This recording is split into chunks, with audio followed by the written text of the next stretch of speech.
we'll finish up our discussion on Hallyu and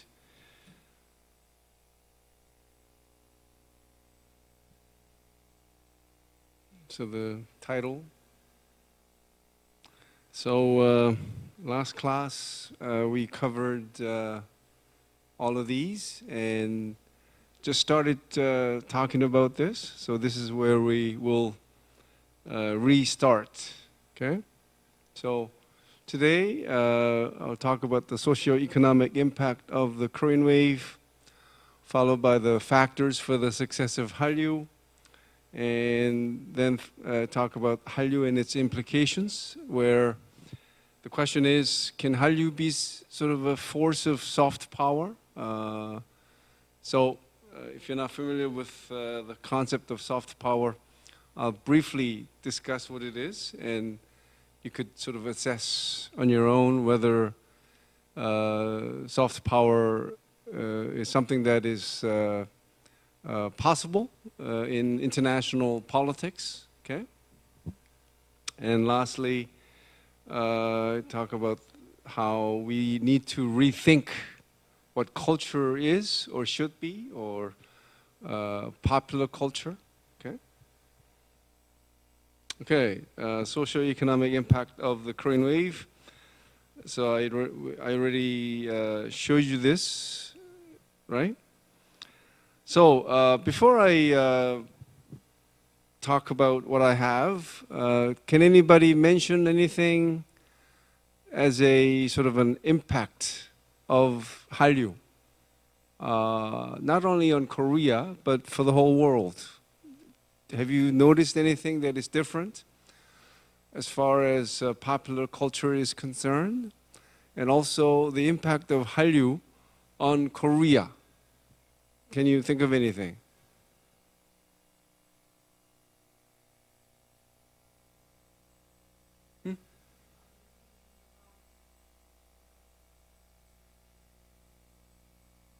Okay, K-pop, but what kind of impact did it have on like Korea, Koreans?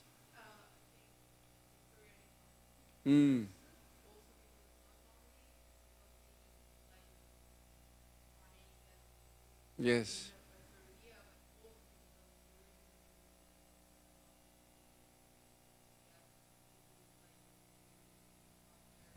Okay, so I could point out 2 points from what you just said, and that is one is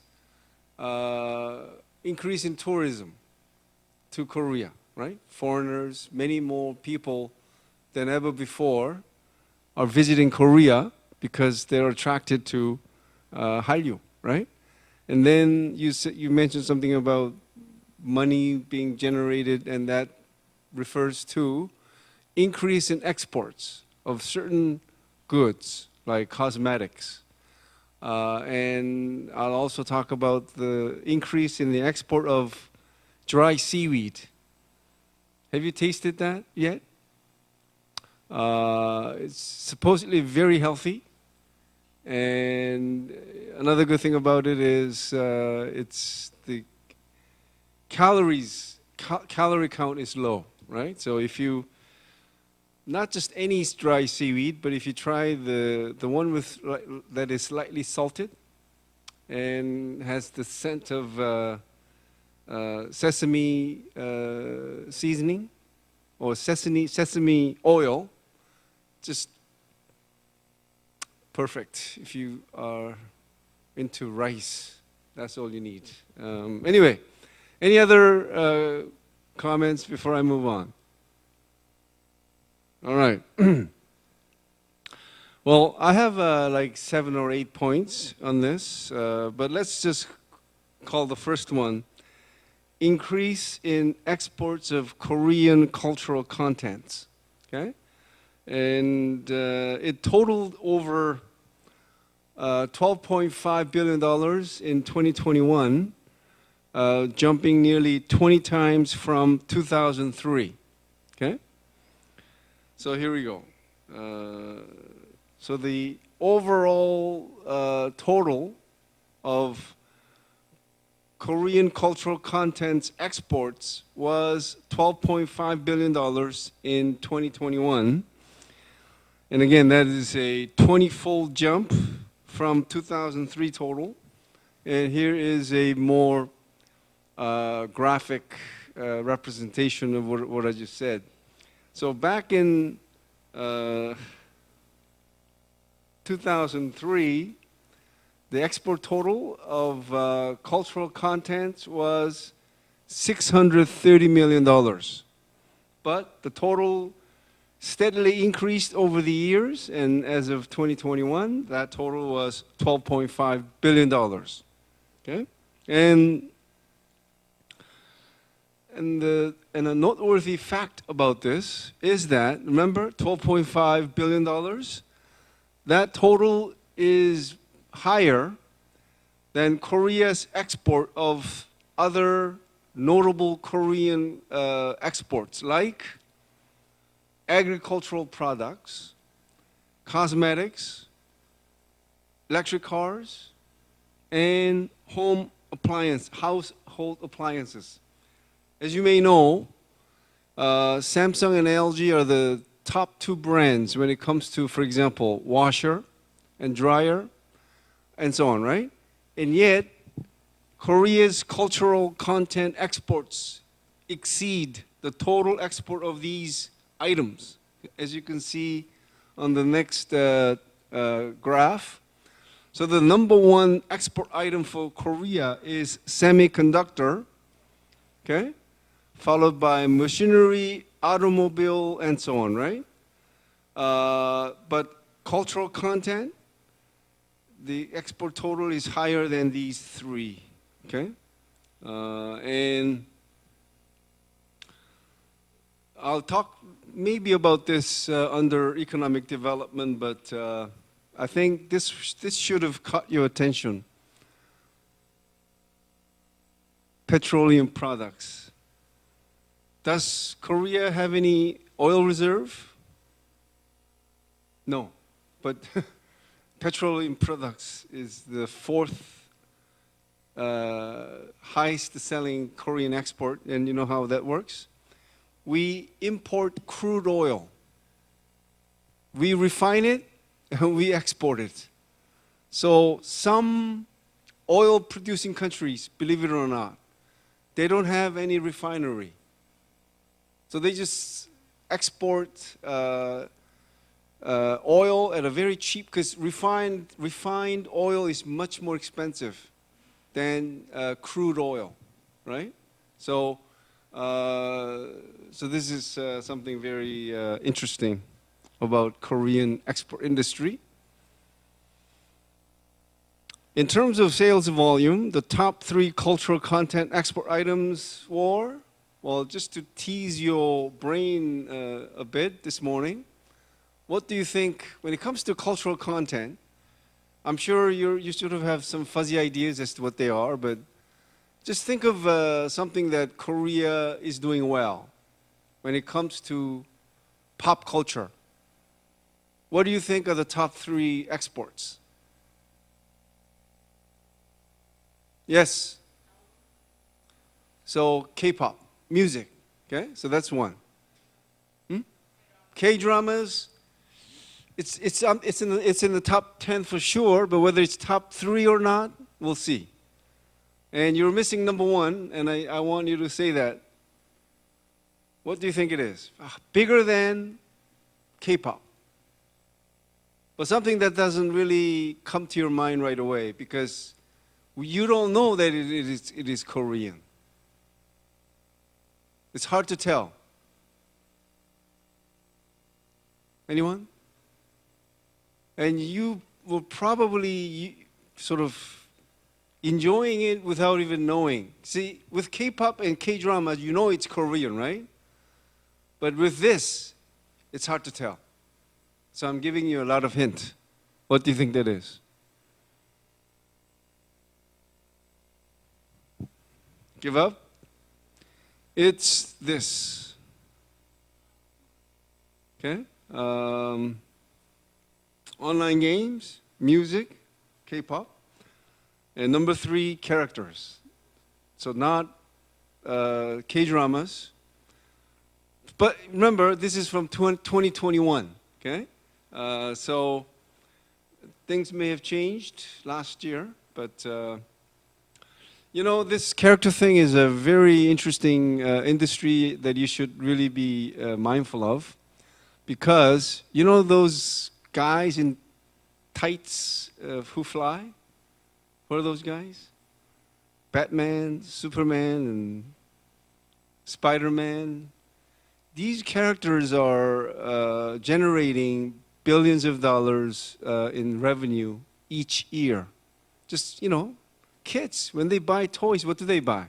Do they buy any generic, you know, toys that do not have feature these sort of ideas that are from these well-known characters, their movies and cartoons and so on, right? So this is where the Korean characters come in. Okay, these two are very popular, or have been very popular. So anyway, so you can see here, these are the top Korean cultural content export items. Okay, so again, online games by far the largest, right? Followed by music, characters, broadcasting, and where is K-dramas. So maybe this is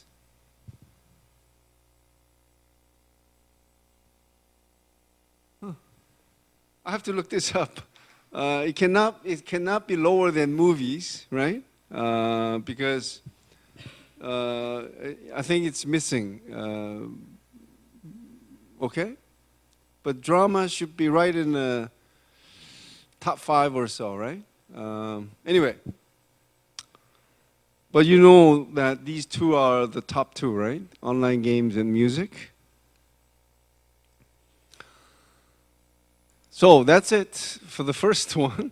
And the second one is, as the student mentioned, increase in international tourism to Korea. Number of international tourists to Korea jumped nearly 6 times between 1990 and 2019, soaring from 2.96 in 1990 to 17.5 million in 2019. And you know, there's a reason why I sort of limited this sort of discussion to 2019, because from 2020 to 2022, because of the COVID-19 pandemic, international tourism all over the world were very negatively affected, right? So in this figure, it's more telling, right? So from 2.96 million to 17.5 million in 2019. So I'd like to emphasize once again, if you happen to be a visiting student, I hope you could visit as many places as possible, okay? So that you have a nice memory of this country, okay?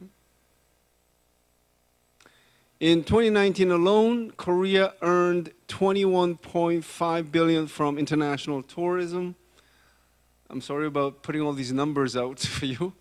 An opinion survey conducted by the Korea Tourism Organization in Korea found, so this is from 2019, Hallyu-related tourism made up 55.3% of all inbound tourism.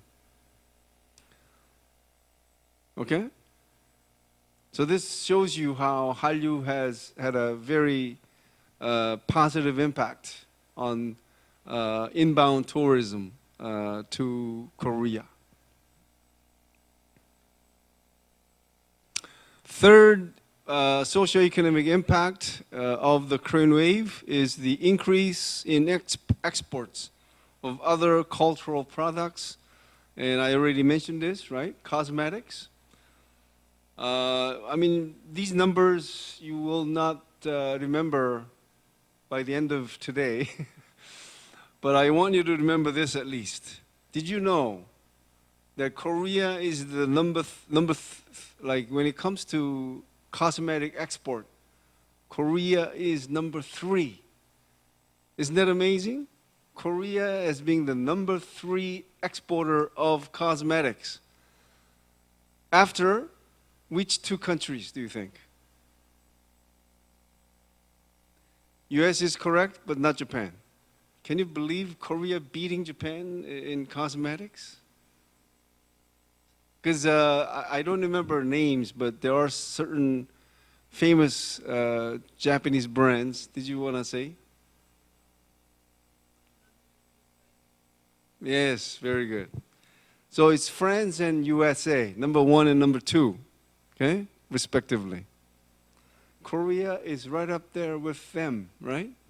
So I think cosmetics is one of those things where sort of the soft power of a being developed economy, it matters a lot, right? I won't name names, but you know, if cosmetics made in one of the developing countries in Asia, could it have an impact as much as it does with, let's say, cosmetics made by developed countries like France, USA, and Korea? So you can see how economic development matters, and I'll talk more about this later. So here's the gradual increase over the years, and sorry, the years are not showing, but and you know, we can pick many items as where it shows that exports of other culture-related items have enjoyed sales increase. You know, we could easily include fashion items too, but I just picked 2 items. One was cosmetics, and second is packed Korean foods. And I'm not talking about kimchi, I'm not talking about ramyeon. I'm talking about, as I mentioned earlier, dry seaweed. Okay? It's called the semiconductor of the sea because of its explosive growth in terms of export. Okay? And, you know, I think as late as, 20 years ago, dry seaweed had many sort of a derogatory sort of a stereotypes, right? Like black paper, you know, or how could you eat that kind of thing, right? But now I think the attitude has changed quite a bit. Anyway, Korea is the number 1 exporter of dry seaweed, okay? And its total account for about 70% of the global seaweed market. And here we go. So the 606, so can you imagine a country exporting $656 million worth of dry seaweed, right? And just for fun, can you name the number 1 importing country? You know, if the answer is obvious, I would not ask this, because the obvious answer, you would have said something like China, Japan, right? No. Yes, USA. So Americans are just devouring dry seaweed. And if any of you are going back home and you're thinking of something to buy for your relatives, try dry seaweed. Again, not plain dry seaweed because it's very difficult to enjoy it. But if you pick the fermented one, seasoned one, right? Lightly salted with a slight scent of sesame oil. So again, whenever I lose appetite, all I need is rice and that seasoned dry seaweed. And as you know, it comes in a very convenient small package, right? So if you open one up, it contains like 10 individual cuts or whatever, really nice size, right? It's just good for one sort of a bite. Anyway, so I guess Russia is a surprise too, right? Fourth impact is the obvious one, right? Formation of more positive image of Korea. Popularity of Hallyu has led to more positive images of Korea. For example, a BBC poll in 2016 revealed that public opinion of South Korea has been improving every year since data have been collected starting in 2009.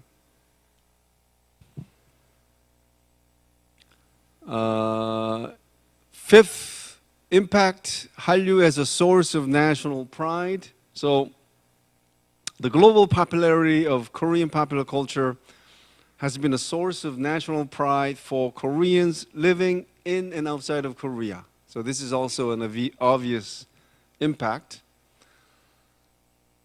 Six, greater interest in the study of Korea. And this is where I could take a poll. Is there anybody in this room who has come to Korea as an exchange student?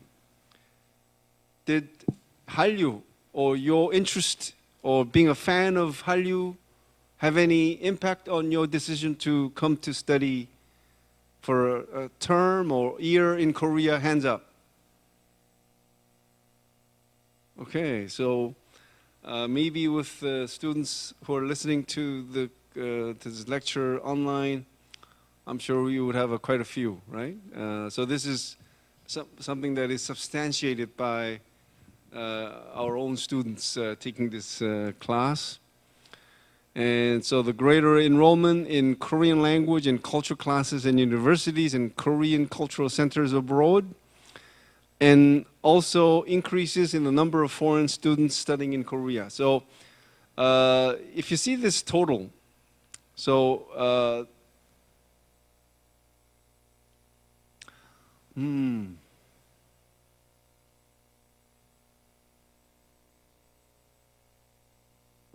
the reason I'm mulling over this is whether exchange students are included in this, okay? And my guess is no, okay? So the total that you see here are students who are formally registered as students at universities for either degree programs or as language learners, okay? So exchange students are not included, and here we go. So from 2010, when there were just over 80,000 foreign students, it has doubled, more than doubled last year to over 166,000 foreign students studying in Korea. The yellow is the degree pursuing students, and this is students taking language courses at Korean universities. And I think I have this. Where are they from? The largest proportion of students come from China, including Korean Chinese. So from now on,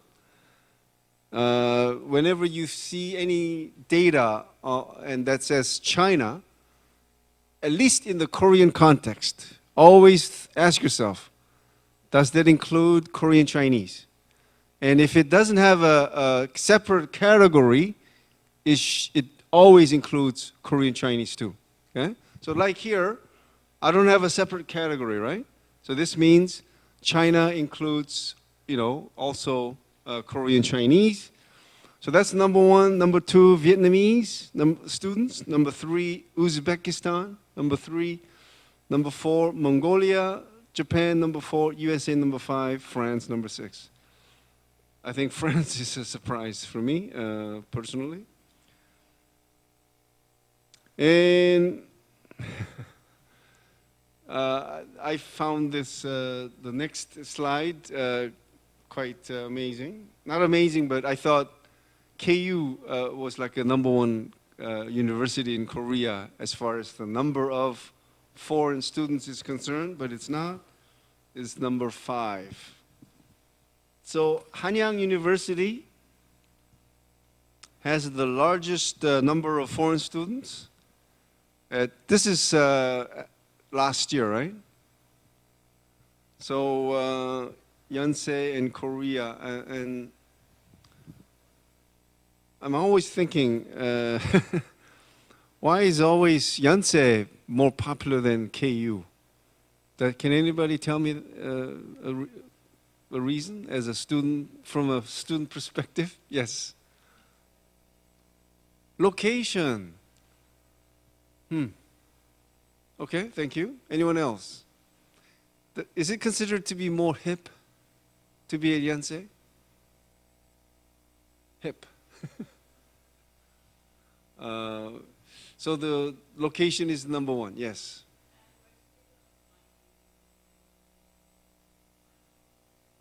More? Oh. I see. I think it's good to know. Like, have you ever been surveyed by KU asking you any inconveniences or nothing? I think the university has a lot to learn from you guys, right? As to what could be improved in terms of image, and also what the university can do to make your life on campus more, convenient, more student friendly, and more fun, right? All right. Okay, so Korea is the 5th most popular university among foreign students, and I'm sure you'll find this quite sort of surprised by this, right? Anyway, move on to number 7. This is the 7th impact of Hallyu. And this is so up to 0.6. It was the impact of Hallyu on Korea, but the 7th point is on world popular culture. And this is the point I'm trying to make. You see, before the popularity of K-pop, before the popularity of K-dramas, if you look at the world audience, so let's just pick the USA, American audience. Before the Squid Game, before Parasite, before BTS, all they had was their own, right? American, Western at best, right? But now they have an alternative, right? Something exotic, something different. And when it comes to K-dramas, they're learning about, for the first time for many people, Asian stories, Asian imagination, Asian lifestyle. They're all being exposed to new things, right? So that's the impact of Hallyu on world culture, where, again, Western media products, Western popular culture had a monopoly in the world popular culture, okay? But now people have choice. There's a diversity in the way they could enjoy popular culture, whether it's movies, whether it's music, or whether it's dramas, okay? So there is this trend that is different from the Western model, okay?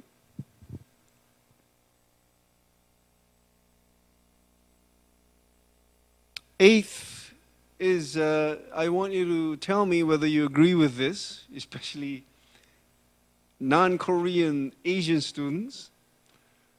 Is Hallyu in any way contributing to something called Asian pride? So here we go. With the popularity of Hallyu all over the world, Asians finally have a spotlight in the eyes of the global public. things Asian are being more accepted and recognized all over the world. It's cool to be an Asian. It's an exaggeration, I'm sure, okay? But let's just say it's cooler than before, okay, to be an Asian, right?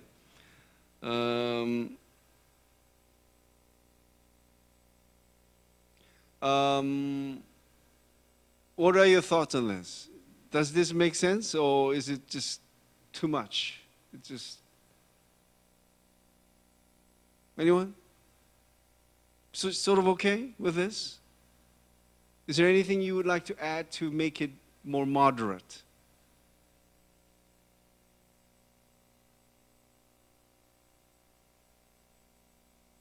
Does silence mean that it's acceptable?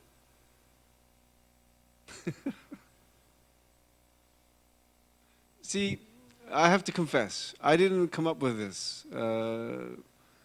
This was mentioned by a student. And when I heard it, I was convinced. So that's why I included this.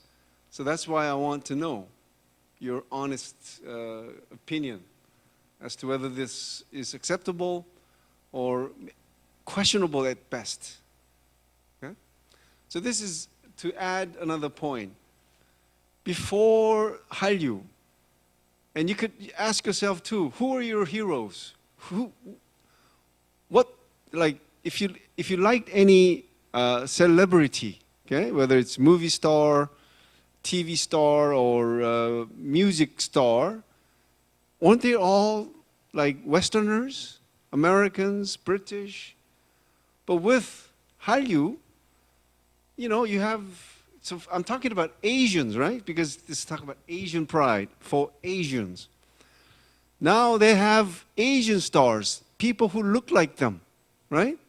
And when they, you know, watch K-dramas, they could relate to better because, you know, because the lifestyle of Koreans is more similar to their own than Westerners' lifestyle.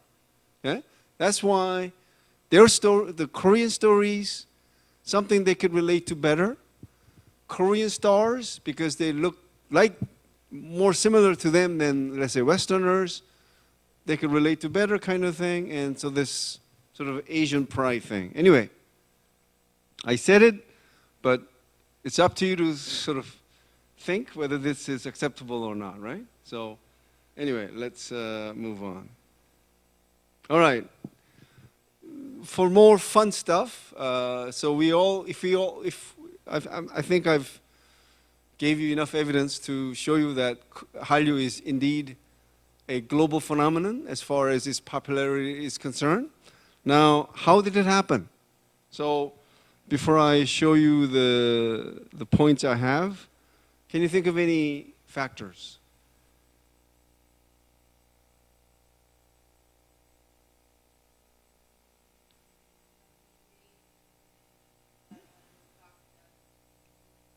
Okay.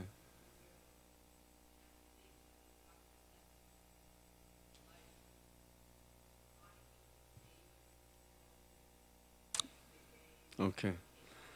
All right, thank you. So let's just call that technological factor. So you have the advent of the internet and the use of the social media network, SNS, and also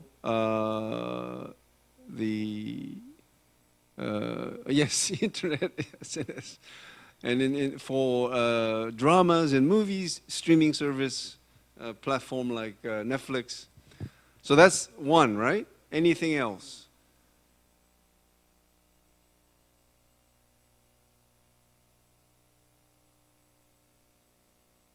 Yes.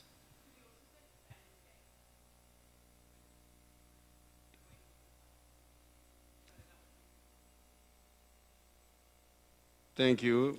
Thank you, Abby. That's a perfect point. Let's call it fan factor. Okay? So it's not me making that observation, although I'm a member of the army.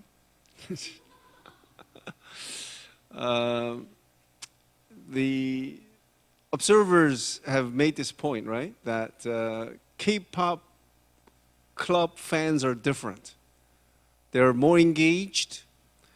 They do more things for their favorite bands, like, you know, translating the lyrics into their own language, and also, you know, when they're home, they'll click watch. Every time the song is over, they'll play again, so that the number of views goes up, so that their idol bands enjoy greater success, right? And also, when the album comes out, they'll probably buy more than one same album if they could afford, right? Anyway, that's that fan factor. Last call. Anything else? Okay, so here we go.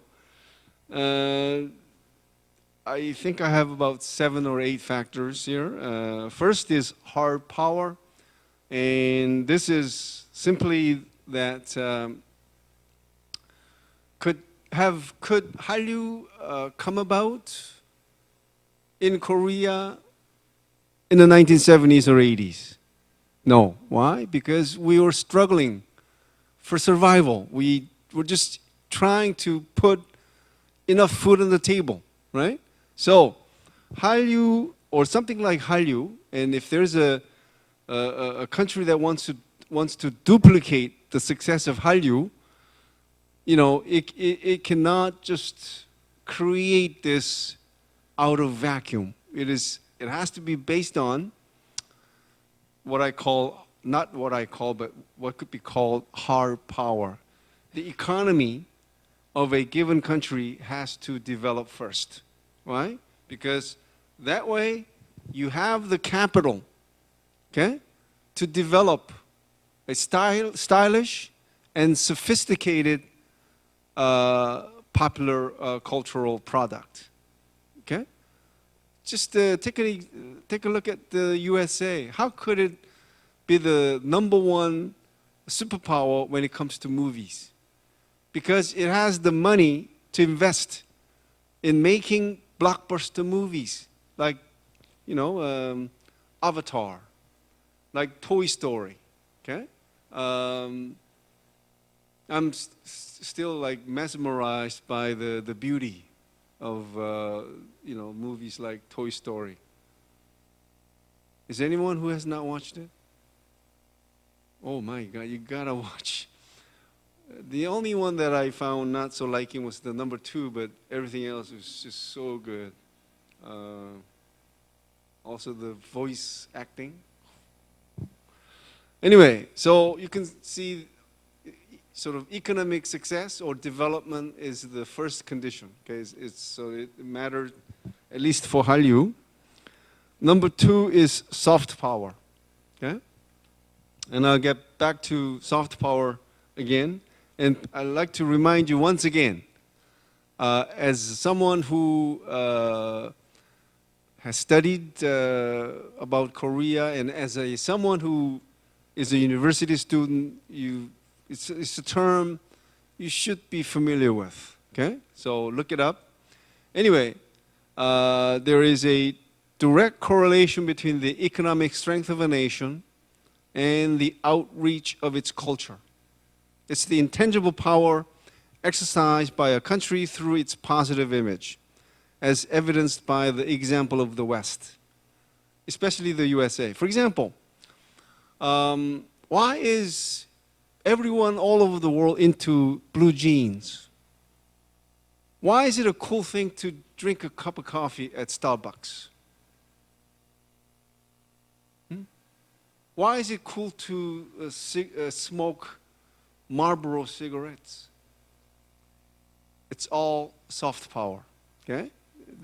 You may have some misgivings about the USA, but still it's the most economically powerful country in the world, accounting for 1/4 of the total GDP in the world, okay?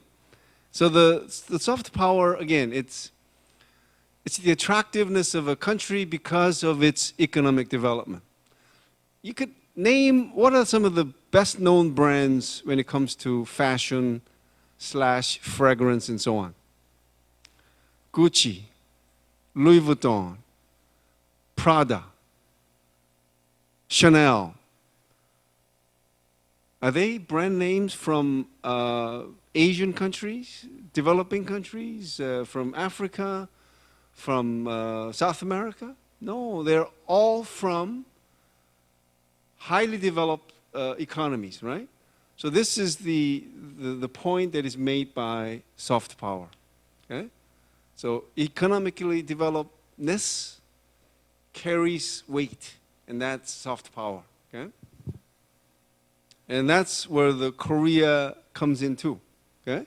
Korean wave did not begin 50 years ago because then it was a developing country, but it's now a developed country, okay? And that carries, again, weight. So the world is increasingly recognizing Korea as an economically developed country and is hence becoming more interested in things Korean because of that. Okay? That's soft power.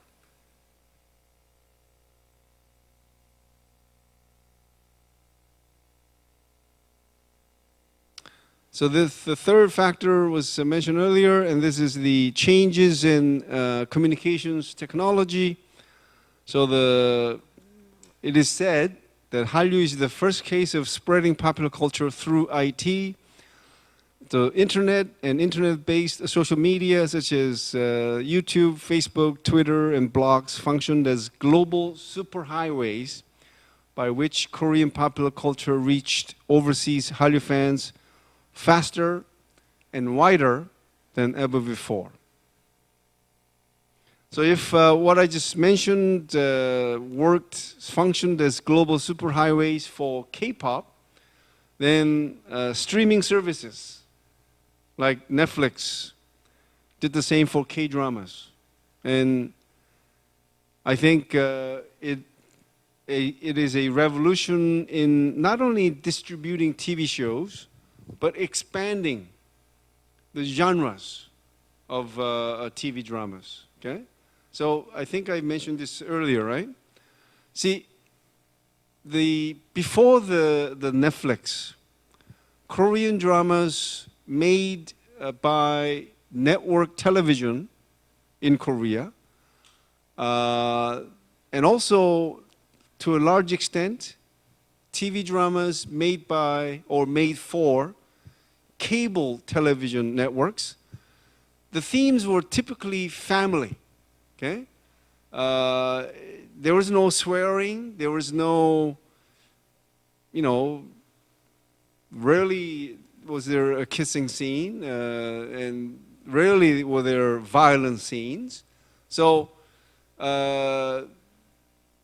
but the genres that, for example, Netflix have ventured into, as far as Korean dramas are concerned, zombie movies, you have very violent, revenge-themed TV series, and so on, right? So I think I should change this. It's a revolution in not only distributing TV shows, but expanding TV genres, or drama genres. There's my French for you, genre. Number 4 is the policy factor, and this is where the Korean government plays a role in supporting Hallyu. Okay?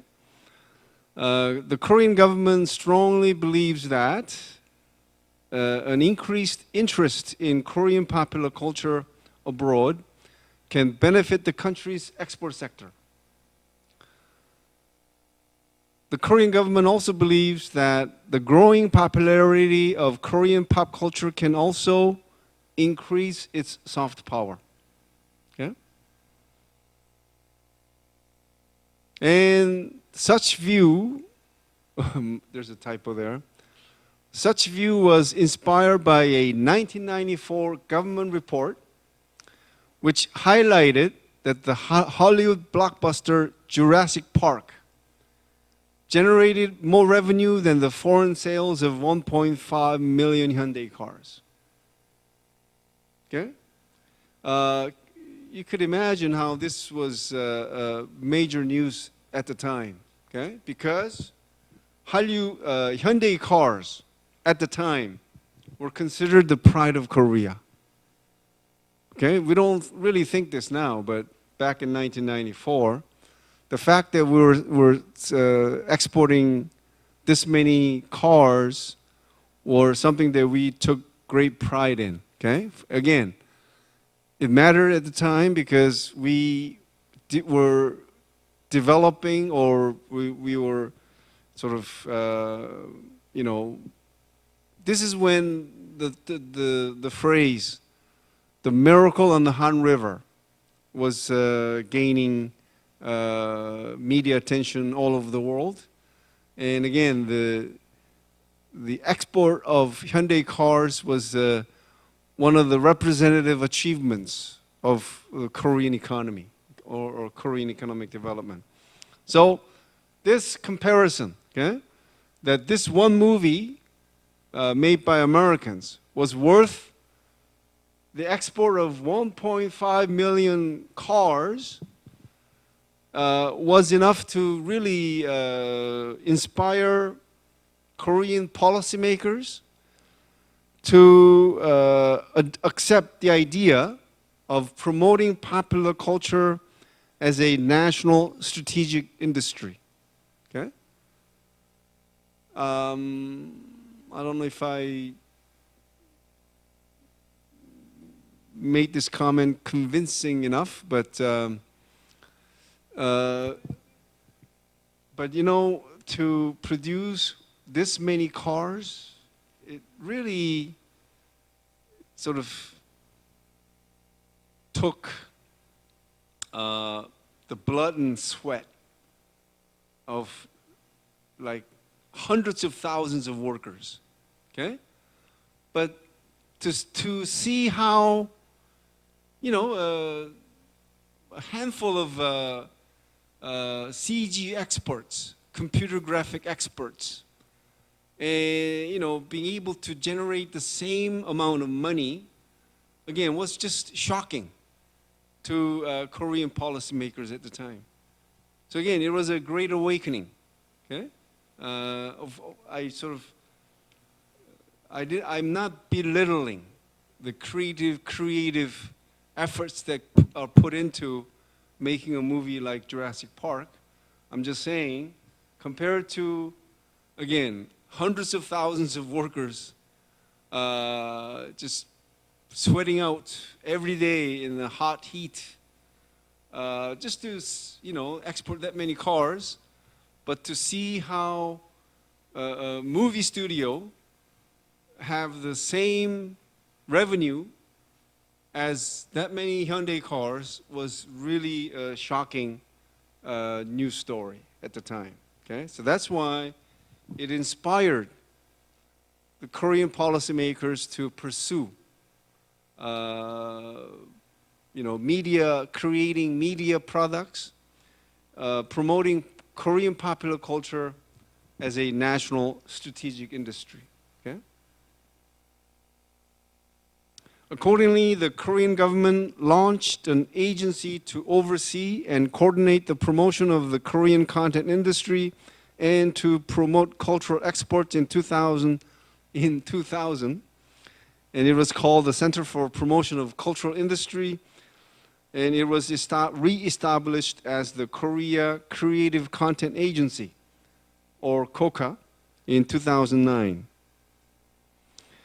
A phrase that captures the distinctive characteristics of Kuocw is cultural engineering mindset. Okay?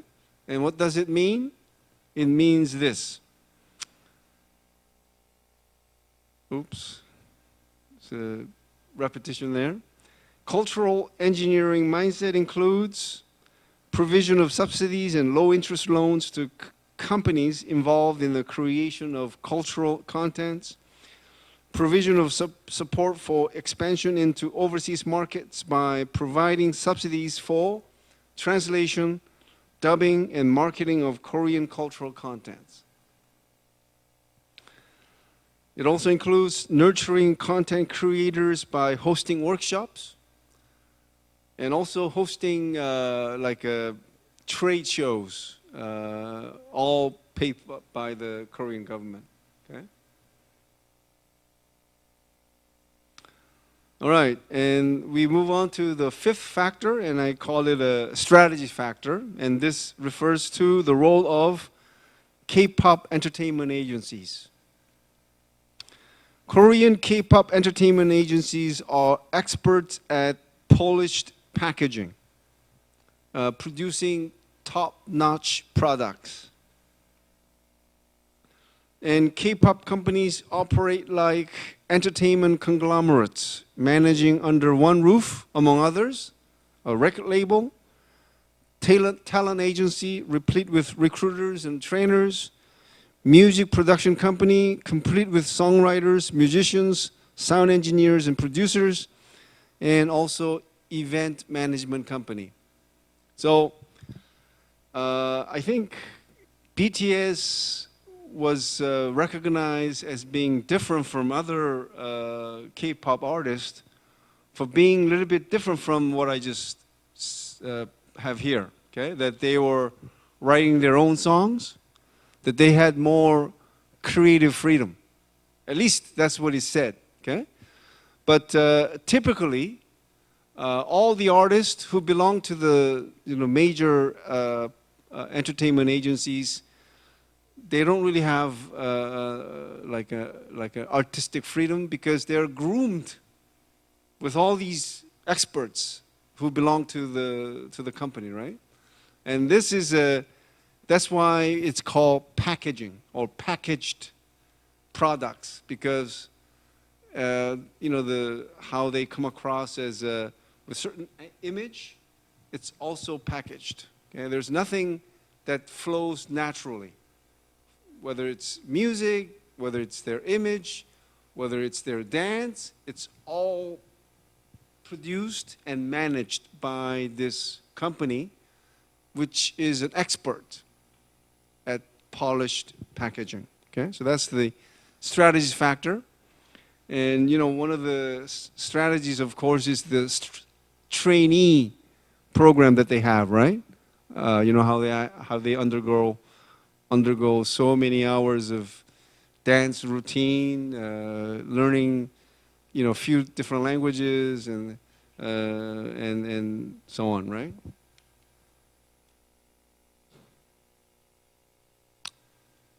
Sixth factor is the fandom factor, and I sort of already touched on this. So, okay. That's good enough, right? All right.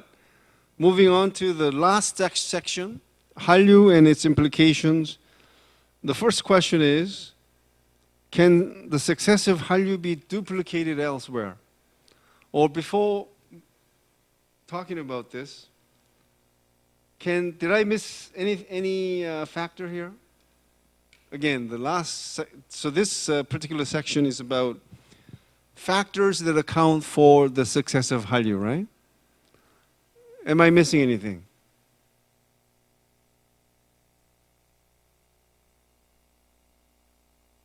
Well, just like any other time, if you come up with anything that you couldn't think about right now, you're welcome to always write to me via email, okay? Okay, implications. Can the success of Hallyu be duplicated elsewhere? And what can be emulated and what cannot be?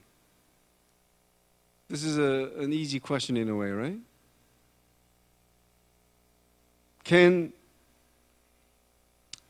Well, let's go one by one. Hard power. It could be duplicated if they try hard enough and develop their economy. Soft power, if they develop economically, it'll follow. Technological factor is there, right, to be used. Government factor, the policy factor can also be duplicated. Fandom factor, also duplicated. So I guess every one of them can be duplicated, right? So that's that. Number two. Well, not number two, but should popular culture of other countries pursue the path of cultural odorlessness, or should it contain local cultural fragrance? So if you're seeing this for the first time, and if you ever want to write a paper on this, this has to be discussed, okay? So, cultural odorless argument goes like this. In the case of K-pop, for example, it is not marketed as Korean, okay? So it intentionally devoid of Korean features, does not explicitly play up Koreanness.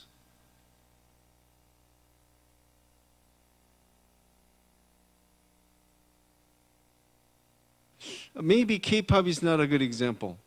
Can you think of any other Korean popular culture which does not play up Koreanness? See, with K-pop, of course, you know, visually it is shown, right? That it is definitely Asian, and soon enough they find out it's Korean. But the cultural odorless argument, I think it's better to use the next examples. What's the number one export item when it comes to cultural content again? Online games. That's a classic example of culturally odorlessness. Why? Did you know that this is a Korean online game? Can you tell if you didn't know? Is there any Koreanness in there?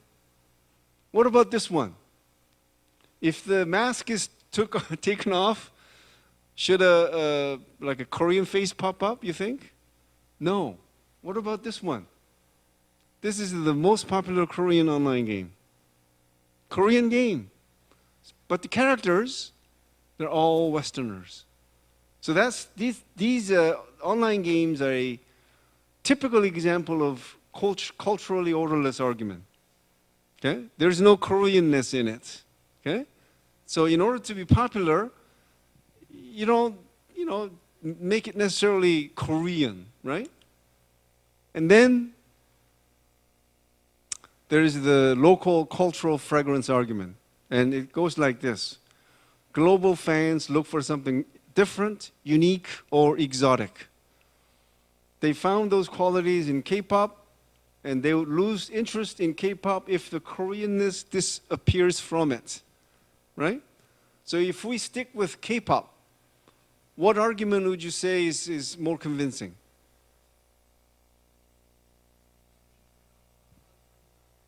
This, okay. So at least for you, you found it interesting because it was exotic, different from what you're used to. Okay, thank you. Anyone with a different argument? Go ahead.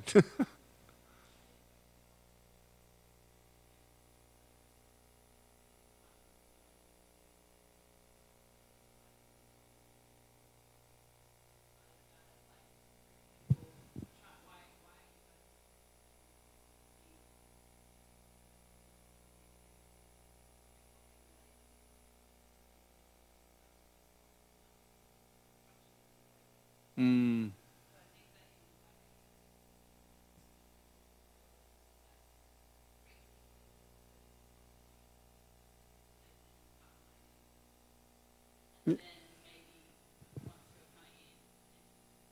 mm. I mean, listening to both of your arguments, I think it's probably a little bit of both. And yes, you liked K-pop because it was exotic, but at the same time, it contained cultural odorlessness in the sense that the music was catchy, the videos you watched were like also catchy because they're dance moves.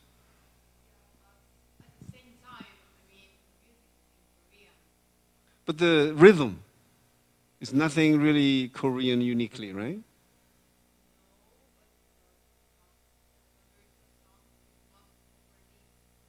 Mm, right.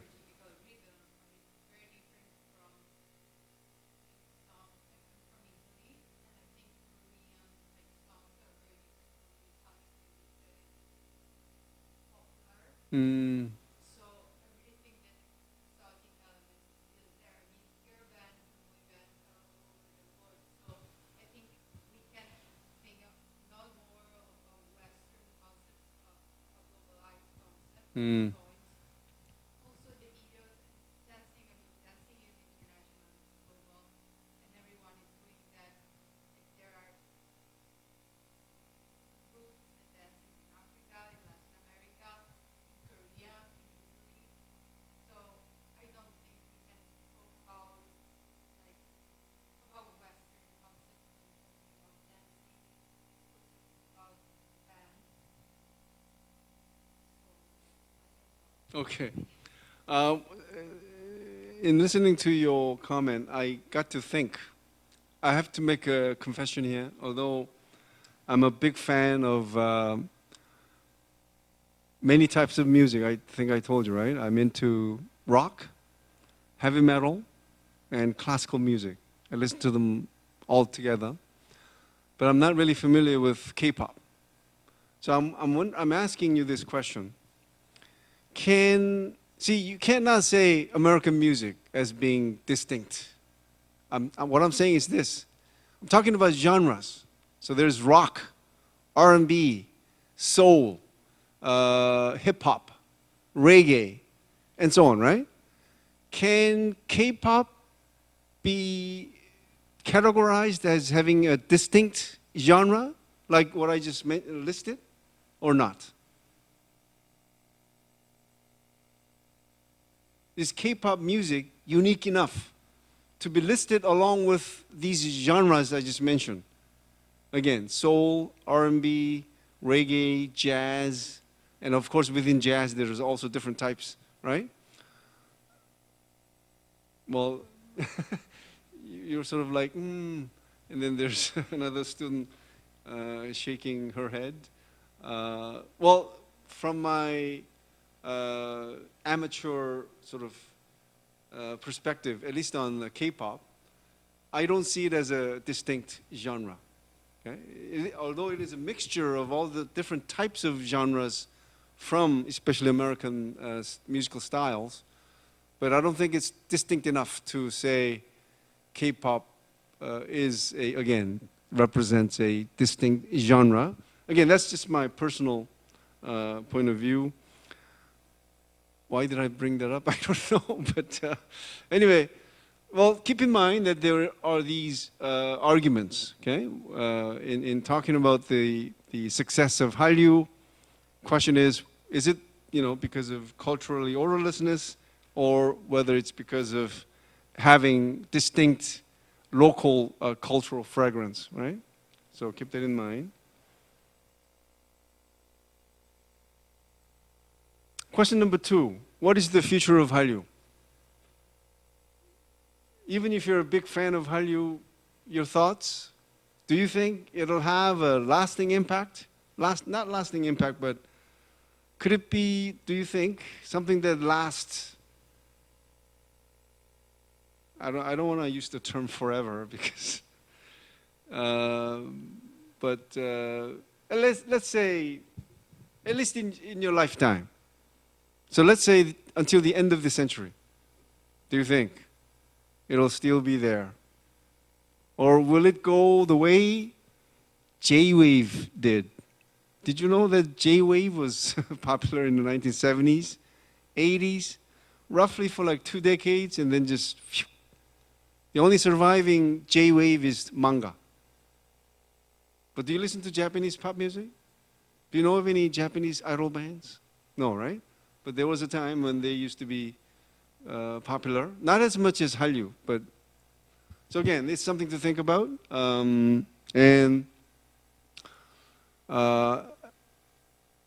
Those who say that it's just a passing fad, meaning it won't be a lasting trend, argue that it's going to happen because of the protectionist cultural policies of other Asian countries. This is already happening in Japan, also in China. Okay? They're trying to promote their own popular culture by somehow sort of discriminating or not really being open to Korean popular cultural products anymore. Okay, and also if you look at countries like Thailand, for example, or Cambodia, they're putting out like boy bands and girl bands like Korea is doing. Okay, so they're just trying to emulate the success of K-pop, and it is so that there will be a rise of competing cultural products from other Asian countries, and if that happens, and if the boy bands and girl bands that they put out are as good as Korean idol bands, there is no more market for K-pop bands. And the last one is, again, this soft power, okay?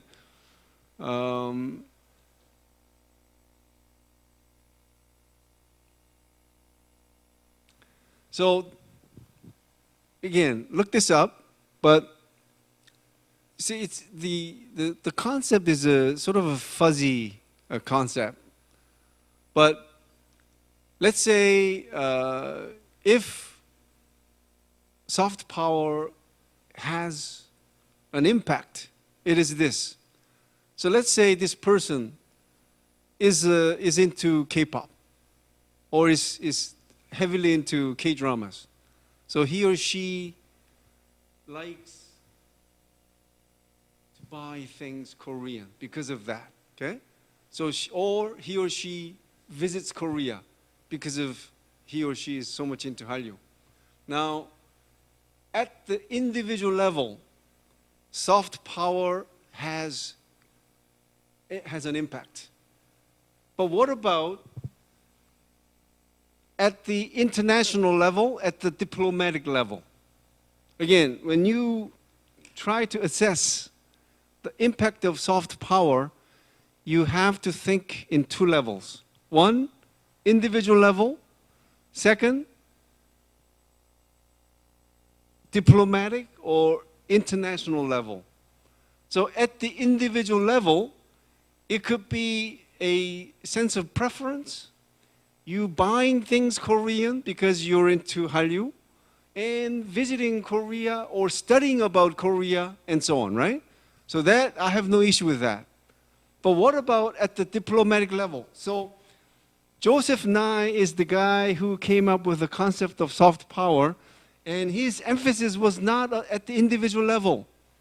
It was at the political level. So let's, if for the example of Korea and Japan, do you know any outstanding issue between Korea and Japan? Any issue? Well, there are two outstanding issues right now, three actually. One is Dokdo Island. Okay? It's an island of Korea, and Japan is arguing that it's theirs. And there is the comfort women issue. Okay? And there's a forced labor issue. Now, are there a lot of Hallyu fans in Japan or not? Yes. So at the individual level, do we see an impact being played out? Yes. There's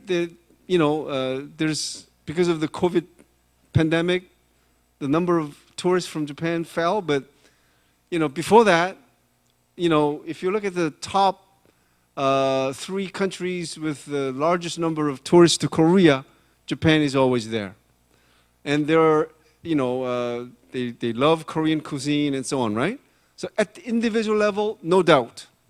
Now, again, soft power for Joseph Nye was an important concept that is played out at the political, diplomatic level. Okay, that's why he came up with the idea that other than hard power meaning military strength and economic incentives that a country uses to coerce other countries to do things its own way, he wanted to come up with a soft power to argue that that's not the end, hard power is not everything. There's also soft power that also is used to persuade other countries to do things its own way. So if we use that argument, how about Korea and Japan? Again, at the individual level, yes, Japanese people are buying a lot of kim, dry seaweed. They're, coming to Korea to visit and so on, right? At the individual level, yes. But what about at the political? This is the, again, more important part, okay? Because it's obvious, again, Japanese have more favorable view of Korea because of Hallyu, but when it comes to a diplomatic issue, political issue that affects the two countries, is Hallyu serving as a soft power? My answer to that is no, because it has had no impact, okay? Because the Japanese government still insists that Dokdo Island is their own, and it has still not offered an apology for the confirmation issue, and also about the forced labor issue.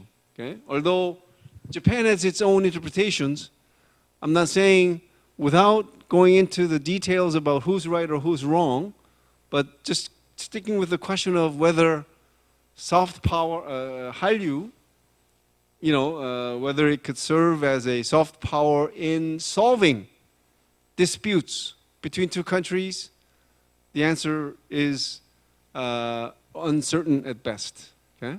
So that's my last comment. All right?